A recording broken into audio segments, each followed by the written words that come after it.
Hi అండి, నమస్తే. Welcome to my channel Sarala heaven. అందరూ ఎలా ఉన్నారండి? బాగున్నారా? నేనైతే చాలా బాగున్నానండి. చాలా రోజుల తర్వాత వీడియో అప్లోడ్ చేస్తున్నాను కదా. కొంచెము హాలిడేస్ కదా పిల్లలకి, కొంచెం ఎగ్జామ్స్ అన్నీ ఆ బిజీలో ఉండిపోయినామండి. వీడియో అప్లోడ్ చేయలేకపోయాను. ఇంక మీదట రోజు అప్లోడ్ చేస్తానండి వీడియోస్. రోజు కాకపోయినా 2 రోజులకు ఒకసారి అట్లా అప్లోడ్ చేస్తానండి. ఓకేనా. ఈరోజు రెసిపీ ఏంటంటే మునక్కాయ తీగూర, గోంగూర పల్లీల చట్నీ విలేజ్ స్టైల్లో ఎలా చేసుకున్నానో చూపిస్తున్నాను. ఓకేనా ఫ్రెండ్స్, ప్రాసెస్లోకి వెళ్దామా. ఫస్ట్ స్టవ్ వెలిగించుకొని బాండలు పెట్టుకొని హీట్ అయ్యాక కొంచెం ధనియాలు వేసుకోవాలండి. ధనియాలు, కొంచెము లవంగా, 2 పట్ట, ఒక 2 మిరియాలు, ఒక ఇలాచి వేసుకొని బాగా రోస్ట్ అయ్యాక ఎండు కొబ్బరి పొడి, కొంచెం గసాల వేసుకోవాలండి. ఇవి కూడా బాగా రోస్ట్ చేసుకోవాలి. రోస్ట్ అయ్యాక మళ్ళీ కొంచెము నువ్వులు తీసుకున్నానండి, తెల్ల నువ్వులు. ఎందుకంటే ఈ కొబ్బరి పొడి నేను తురిమి ఫ్రిడ్జ్లో పెట్టుకుంటానండి. కొబ్బరి అప్పుడప్పుడు దంచి వేయాలంటే కొంచెం కష్టమైపోద్ది మిక్సీలో. ఇలాగ మనం ఎప్పుడైనా తురిమి ఫ్రిడ్జ్లో బాక్స్లో స్టోర్ చేసి పెట్టుకుంటే ఇట్లా మసాలా కూరలలోకే కాదు దేనికైనా మనకి పనికొస్తుందండి. మళ్ళీ కొంచెం జీలకర్ర వేసుకోవాలండి. జీలకర్ర వేసుకున్నాక ఇది బాగా రోస్ట్ అవ్వాలి. ఇది రోస్ట్ అయ్యాక మనం మిక్సీ జార్లోకి తీసుకోవాలండి. ఇలాగ మిక్సీ జార్లో తీసుకొని సేమ్ అదే బాండల్లో సన్నగా తరిగి ఉంచుకున్న 2 ఎర్రగడ్డలని 1/2 స్పూన్ ఆయిల్ వేసి బాగా దీన్ని కూడా బ్రౌన్ కలర్ వచ్చేంత వరకు వేయించుకుందామండి. ఏమైనా సిమ్లో వేయించుకుంటేనే కూర బాగుంటుంది. ఎక్కువ హైలో పెడితే అన్నీ మాడిపోయి చేదు వస్తుందండి. ఓకేనా ఫ్రెండ్స్. మళ్ళీ ఇది ఇలాగ బ్రౌన్ కలర్ వచ్చాక ఇది కూడా మిక్సీలోకి వేసుకోవాలి. ఎందుకంటే మసాలా కావాలి కదండి మనకి, కొంచెము గ్రేవీకి చిక్కగా ఉండాలి కదా. ఇవంతా వేసి గ్రైండ్ చేసి పెట్టుకుంటే మళ్ళీ స్టవ్ వెలిగించుకొని కుక్కర్ పెట్టుకొని ఒక 2-3 స్పూన్లు ఆయిల్ వేసుకోవాలి. తర్వాత ఆవాలు, పచ్చెనగపప్పు, ఉద్దిపప్పు, కరివేపాకు వేసుకున్నాక ఒక 2 టమాటాలు సన్నగా తరిగి ఉంచుకున్న టమాటాలని కుక్కర్లో వేసి బాగా ఫ్రై చేసుకోవాలండి. కొంచెం మగ్గాక ఈ మునక్కాయ ముక్కలను వేద్దాము. బాగా ఇది కూడా బాగా అటు ఇటు కలిపెట్టాలండి. టమాటాలని, ఈ మునక్కాయ ముక్కల్ని అటు ఇటు వేసి కలిపెట్టాలి.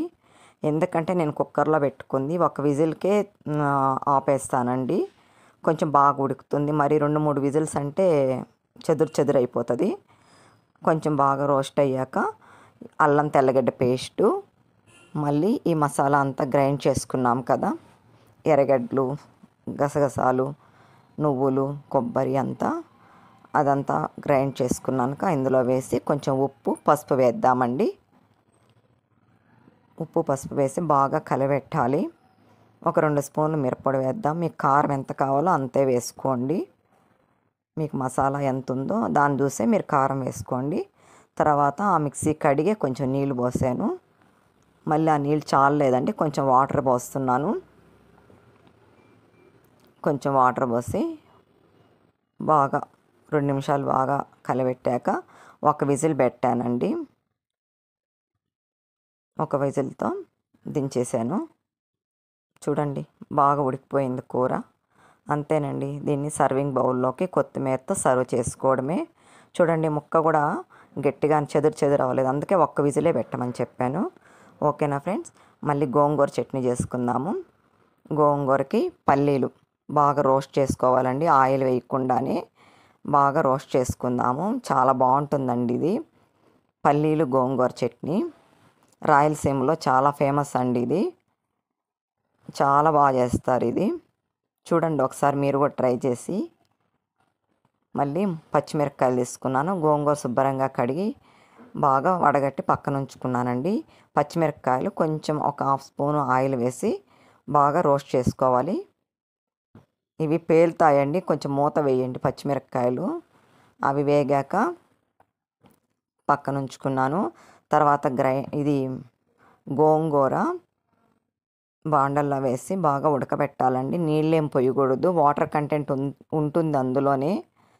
అది ఉడికాక మిక్సీలోకి గోంగూర, పచ్చిమిరపకాయలు, కొంచెం తెల్లగడ్డ, ఉప్పు, శనక్కాయ పప్పు కచ్చా పచ్చగా గ్రైండ్ చేసుకొని పోపు పెట్టుకోవడమే అండి. ఆయిల్ వేసుకొని 2 ఎండుమిరపకాయలు, కొంచెం జీలకర్ర, ఉద్దిపప్పు, పచ్చెనగపప్పు, ఆవాలు, ఎర్రగడ్డలు, ఎండుమిరపకాయలు. ఇంతేనండి.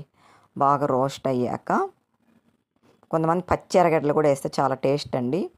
అంతేనండి. గోంగూర పచ్చడి రెడీ అయిపోయింది. ఈ గోంగూరని ఎత్తి అందులో తిరగబోయడమేనండి.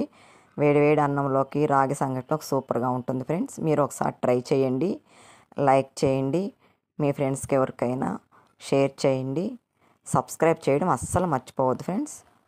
ఓకేనా? మీరు ఒకసారి ట్రై చేసి నా కామెంట్ ఎలా వచ్చిందో మీరు పెట్టండి. ఓకేనా ఫ్రెండ్స్? బాయ్. చూడండి వేడివేడి అన్నంలోకి ఎంత బాగుంటుందో. ఈ రెండు కాంబినేషన్ బాగుంటుంది. కొంచెం రసం కానీ పెరుగు కానీ కూడా పెట్టుకొని తినొచ్చండి. చాలా అంటే చాలా బాగుంటుంది. ఓకేనా ఫ్రెండ్స్? బాయ్.